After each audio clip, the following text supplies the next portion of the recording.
Fernando Alonso was hit with a major penalty after the sprint race at the Chinese Grand Prix following a clash with Carlos Sainz. Fernando Alonso was hit with a 10-second time penalty for his involvement in a clash with Carlos Sainz during the Chinese Grand Prix sprint race. Alonso and Sainz came together at turn 9 with the Aston Martin driver ending up worse off.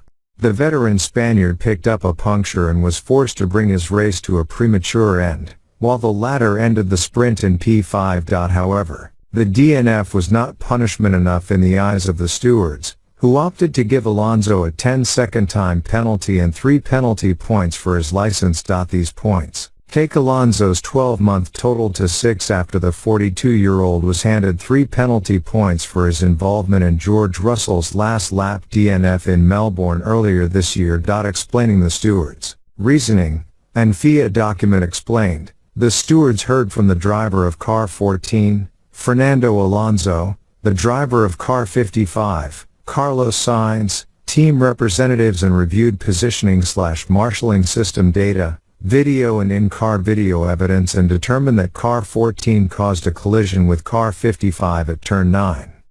The result of the collision was that car 55 was damaged and that car 14 had a puncture and retired before the end of the sprint session. As per the guidelines on driving standards, which was agreed with the teams, an infringement of this nature required that a baseline penalty of 10 seconds was to be added to the time of a car that caused a collision.